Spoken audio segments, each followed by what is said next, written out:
은혜 받으신 하나님 말씀은 요한일서 5장 1절에서 12절까지입니다. 하나님이 정하신 의라는 제목입니다. 하나님께서 왜 궁창을 만드시고 사단을 마귀가 되게 하셨을까? 라는 질문을 받은 적도 있고 그렇게 생각도 합니다. 많은 사람들이요. 답은 이건 것 같아요. 그것은 타락한 천사를 정죄하기 위함입니다. 여기 이제 많은 내용들이 있습니다만, 사단을 정죄하기 위해서 잠시 동안 공중 권세를 갖게 합니다.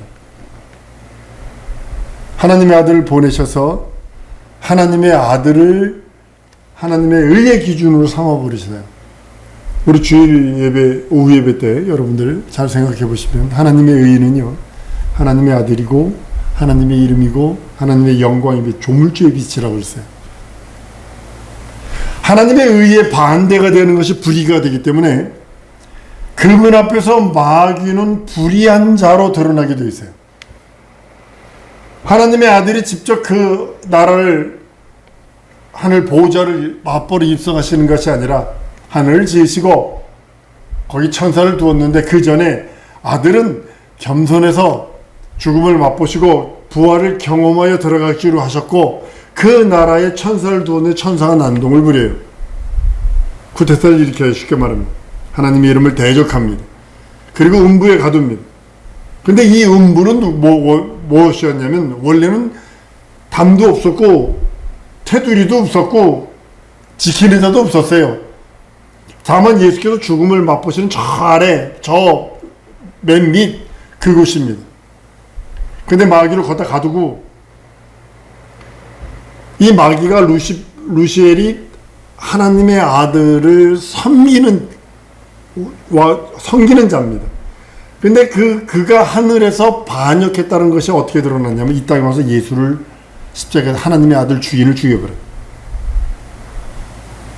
물론 본인이 직접 죽인 건 아닙니다만 그 세력들을 그래서 모든 사건의 뒷배후에는 성령이 계시든가 아니면 마귀가 있든가 둘 중에 하나라는 겁니다. 그래서 인생은 꼭두각시예요. 성령의 의의 도구가 되느냐 아니면 마귀의 불의의 도구가 되느냐 이 둘 중에 하나입니다. 하나님의 의에 반대가 되는 것은 불의가 되기 때문에 다시 강조합니다. 하나님 앞에서 마귀는 불의한 자로 드러나게 되는 것입니다. 만약 하나님의 아들이 이 땅에 오지 않으셨다면 마귀의 불의함도 드러나지 않았을 것입니다. 하나님은 하나님의 아들을 모신 자를 의롭다 하셨고 따라서 하나님의 아들이 없는 자는 불의한 자로 취급한다는 사실을 아셔야 됩니다. 여러분이 하나님의 아들 예수를 모신다는 것은 그것이 바로 의. 하나님의 아들이 하나님의 의요, 하나님의 이름이 하나님의 의요, 하나님의 영광의 빛, 조물주의 빛이, 생명의 빛이 하나님의 의로 정하셨기 때문에 하나님의 아들이 있는 자는 오늘 본문 말씀처럼요 하나님의 생명이 있는 자입니다. 이 일에 대해서 그 누구도 항의할 수 없고 항거할 수 없습니다. 로마서 8장 31절에 보면 그런즉 이 일에 대하여 우리가 무슨 말하리요? 만약 하나님의 우리를 위하시면 누가 우리를 대적하리요? 인간 중에 마귀법을 쫓는 자는 마귀와 함께 그의 사자들을 위하여 예비된 영영한 불로 들어간다고 되어 있습니다. 여러분, 지옥은요 사람을 위해서 지어진 거 아닙니다. 마태복음 25장 41절에 보면요 왼편에 있는 자들에게 이르시되 저주받은 자들아 나를 떠나 마귀와 그의 사자들을 위하여 예비한 영영한 불에 들어가라라고 합니다. 마귀의 법에서 벗어나와 하나님의 법을 쫓는 자들은 이 세상에서 핍박을 받을지라도 이후에는 예수께서 예비하신 그 하늘 초소로 들어가게 될 것입니다. 핍박을 받는 자가 복이 있다고 그랬어요. 의를 위하여 핍박을 받는 자가 복이 있다고 그랬어요. 예수가 하나님의 이름, 하나님의 아들, 영광의 빛, 영광이 하나님의 의, 그 의를 위하여 핍박을 받는 자가 복이 있나니 천국이 저희 것입니다. 나를 인하여 너희를 욕하고 핍박하고 거짓으로 너희를 거슬려 모든 악한 말을 할 때에는 너희에게 복이 있나니 기뻐하고 즐거워라. 하늘에서 너희의 상이 큼이라. 너희 전에 있던 선지자들이 이같이 핍박하였느니라. 라고 마태복음 5장 10절에서 12절까지 말씀을 합니다. 하나님은 사단을 권세자가 되게 하셨어요. 그리고 아들에 의해서, 예수에 의해서 정죄를 받게 합니다. 그의 죽음의 권세, 마귀가 들고 있었는데 그 권세로 예수를, 하나님의 아들을 죽여요.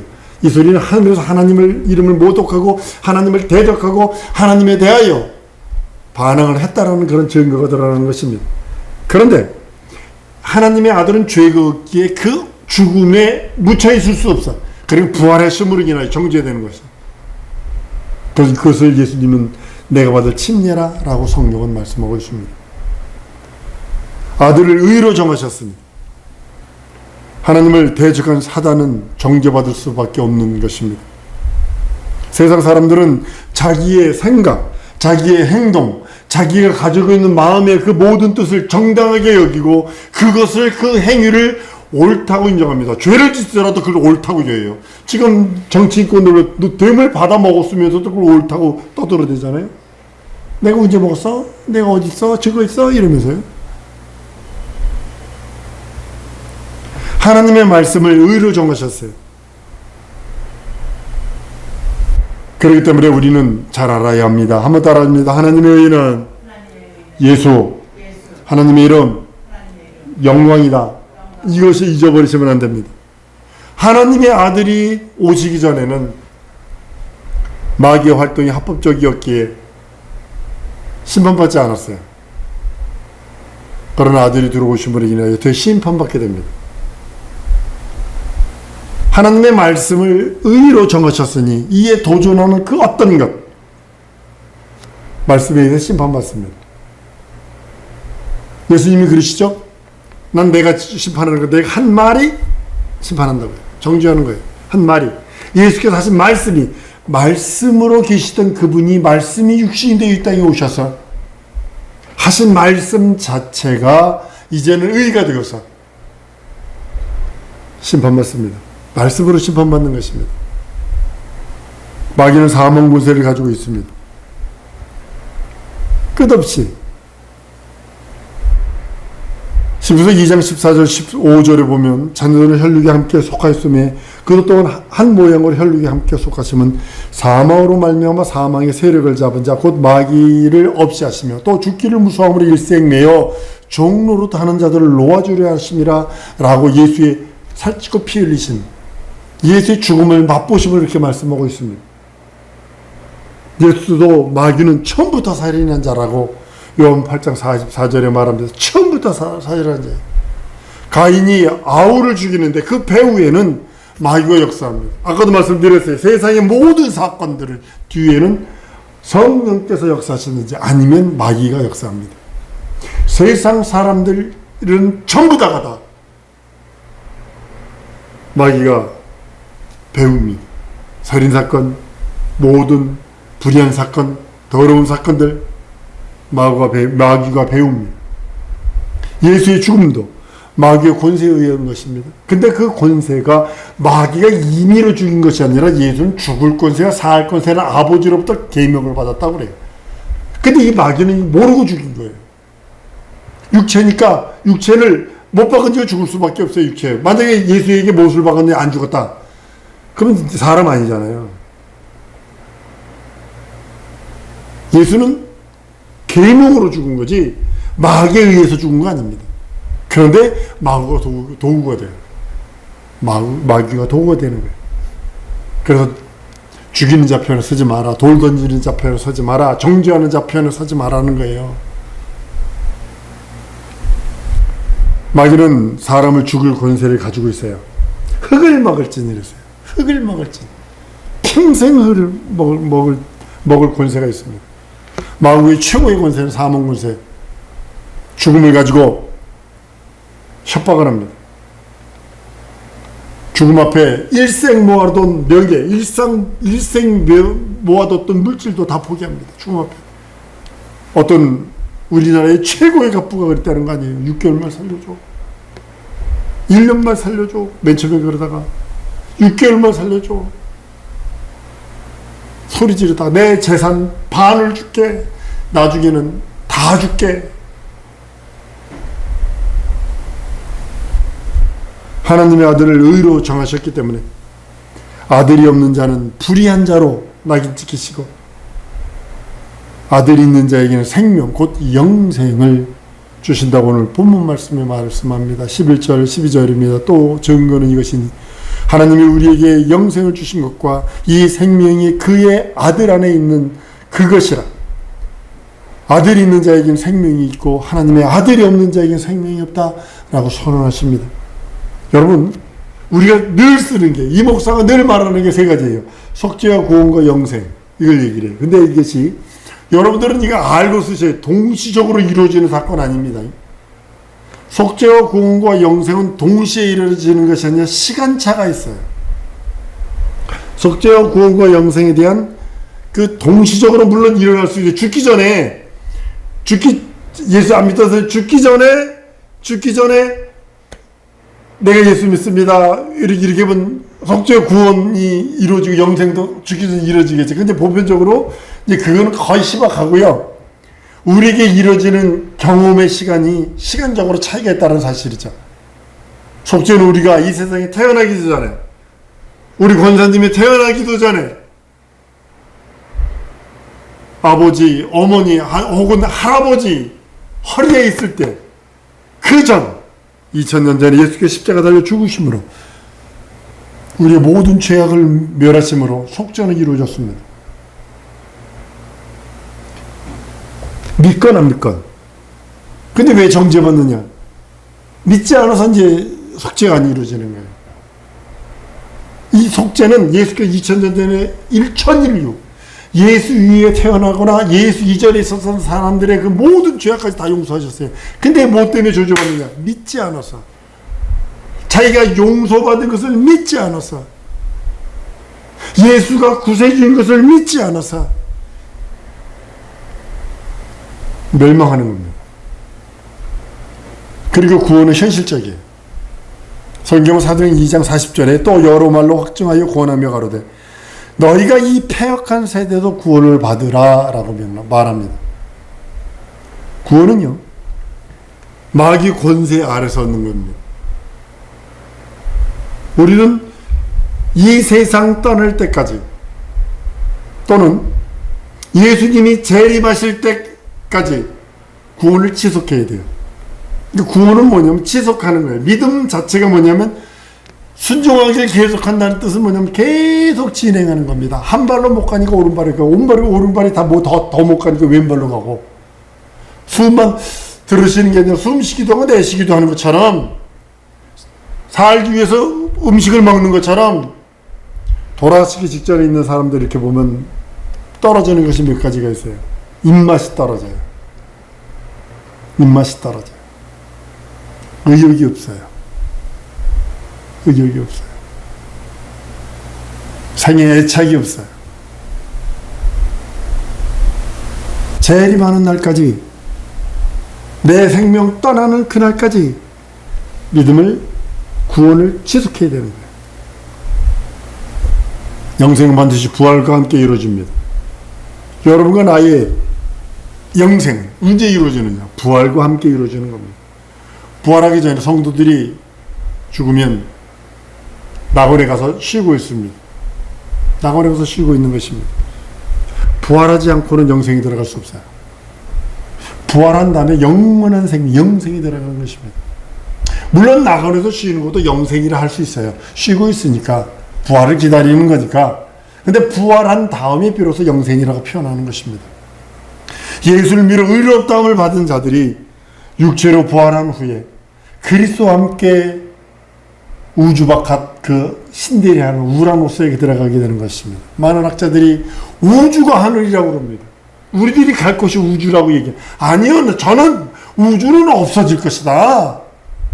조기처럼 말려질 것이고 불에 타버릴 것이다. 저는 이렇게 주장을 합니다. 그래서 하나님이 예비해 놓으신 그 하늘, 그 처소, 지금 하늘나라에 그 나라를 상속하신 이는 예수뿐이 없으세요. 그 나라 들어가신 이는 예수뿐이 없으세요. 우리들의 집을 비로소 2000년 전부터 짓기 시작하시고 계시는 거예요. 예수께서 다시 이 우주 속에 다시 한번 들어오실 거예요. 그때가 우주 종말이에요. 그 다음에 우리들을 그 나라로 처소로 옮기게 된다고 성경은 말씀을 합니다. 지금 우리는요, 영생의 약속을 소유하고 있습니다. 그러나 아직 얻지는 못했어요. 한번 따라합시다. 나는 약속을 받았다. 뭘 약속받았냐면 영생을 약속을 받은 거예요. 그래서 믿음을, 구원을 계속 유지해야 되는 거예요. 우리의 영이 썩지 않는 신령한 몸이 될 때 비로소 영생이 가능한 것입니다.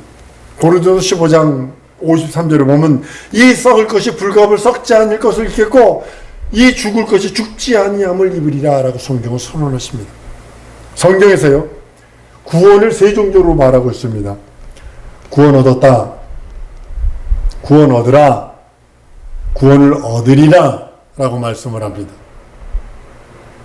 근데 이것을 이제 우리가 잘 알아야 합니다. 밥상을 차려놨는데 죽은 자에게 차려놓으면 제사가 되지만 같은 밥상을 산 사람에게 차려놓으면 밥상이 되는 것처럼 하나님은 우리는 죽은 자에게 살찌워 준 것이 아니라 피로써 우리를 먼저 살리신다고요. 그래서 구원 얻었다, 구원 받았다, 이것은 한번 따르면 예수 피로 과거 죄에서 구원을 얻었다.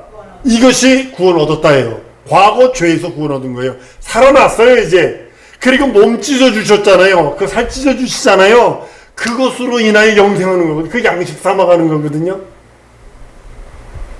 두 번째는 뭐냐면, 두 번째 구원이라는 것은 뭐냐면 하나님의 말씀으로, 그 하나님의 말씀은 현재의 환경에서 구원받으라는 거예요. 한번 따라합니다. 하나님의 말씀으로 현재의 환경에서 구원받으라 하신다. 이것이에요. 이 현재 환경이 얼마나, 마귀가 가만히 있겠어요 여러분들? 여러분을 가만 내비두겠네요. 구원받아 자기는 지옥 가는데 자꾸 가만 내비두겠냐고요. 맨 처음에는 더럽게 만들려고 그래요. 먼저 생각을 더럽게 만들게요. 입을 더럽게 만들려고 그래요. 마음을 더럽게 만들려고 그래요. 그리고 행동을 더럽게 만들려고 그래요. 그럼 다 넘어지는 거예요. 완전 억압되어 버리는 거예요. 그래서 한번 따라하면 예수 보혈로 씻자. 이거예요. 예수 피를 주신 이유가 영혼처럼 철철 넘치는 예수 피는 우리 모든 죄악 살려주셨으니 그 산 다음서부터 그 피로 씻을 수 있는 능력이 있어요.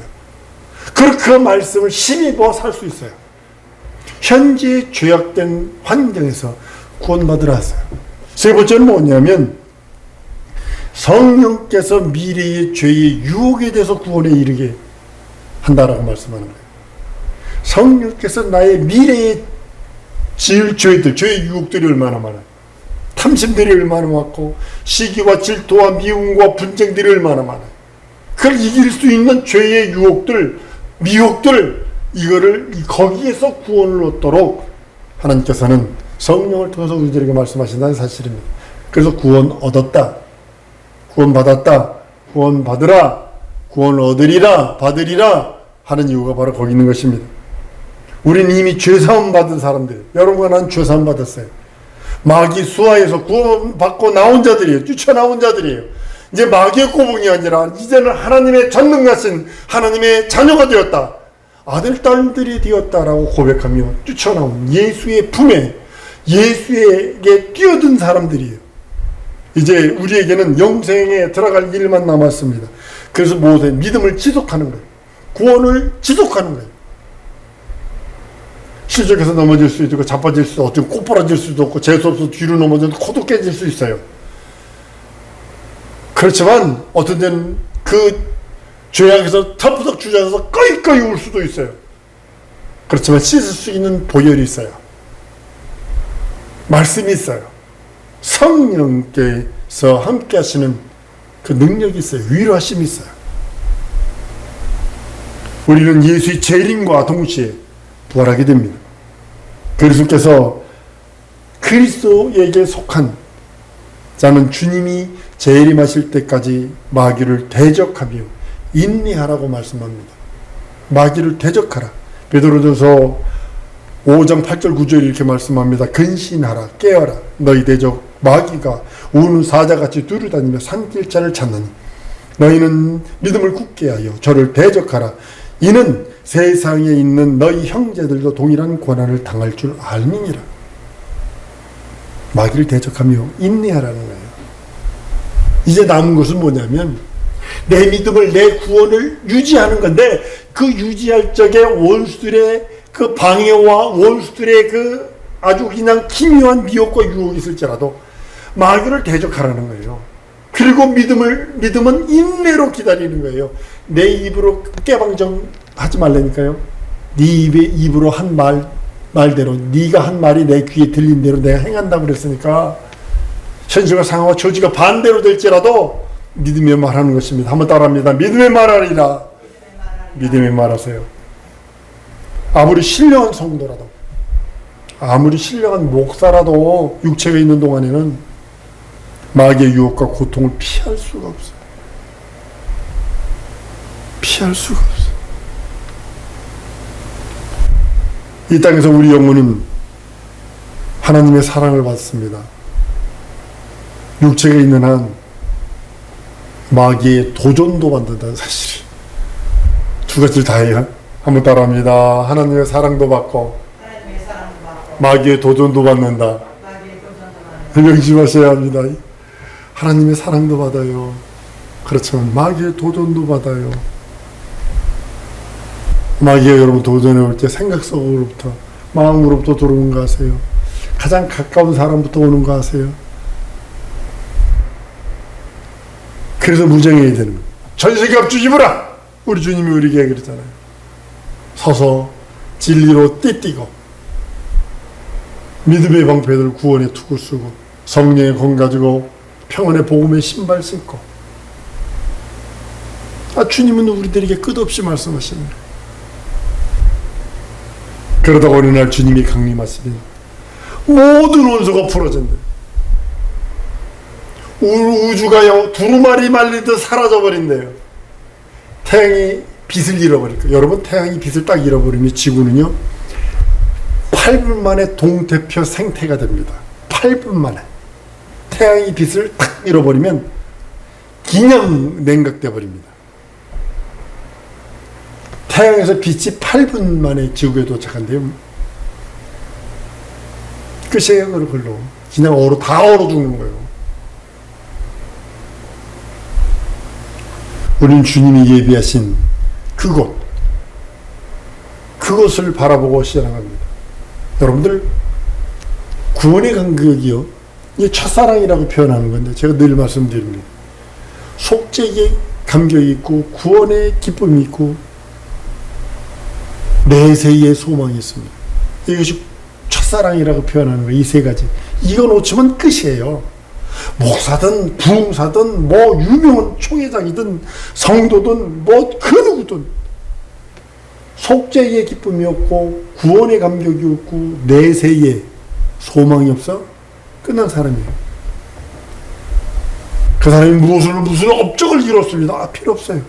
주님은 우리들에게 믿음을 유지하기를 원하시고 구원을 유지하기를 원하시고 그리고 마귀와 원수들, 귀신의 세력들을 대적하길 원하신다는 사실을 아셔야 합니다. 주님이 예비하신 영영한 그곳, 여러분과 내가 가야 할 그것은 곧 도래할 것입니다. 곧 도래할 것입니다. 여러분과 내가 하나님의 의 예수, 하나님의 의 예수 이름, 하나님의 의, 하나님의 영광의 빛, 영광, 하나님의 영광. 하나님, 이 시간 우리 기도하십시다. 하나님의 의로 충만하게 하시옵소서. 하나님의 이름으로, 하나님의 아들 예수로, 하나님의 영광의 빛으로 충만하게 내 지정이 진선미 사지백회와 내 가정과 내 기업과 내 교회와 내 나라와 내 자손과 내 모든 것 위에, 내가 속해 있는 것 위에 하나님의 의로 충만하게 해달라고 우리 다 같이 동성으로 기도하십니다.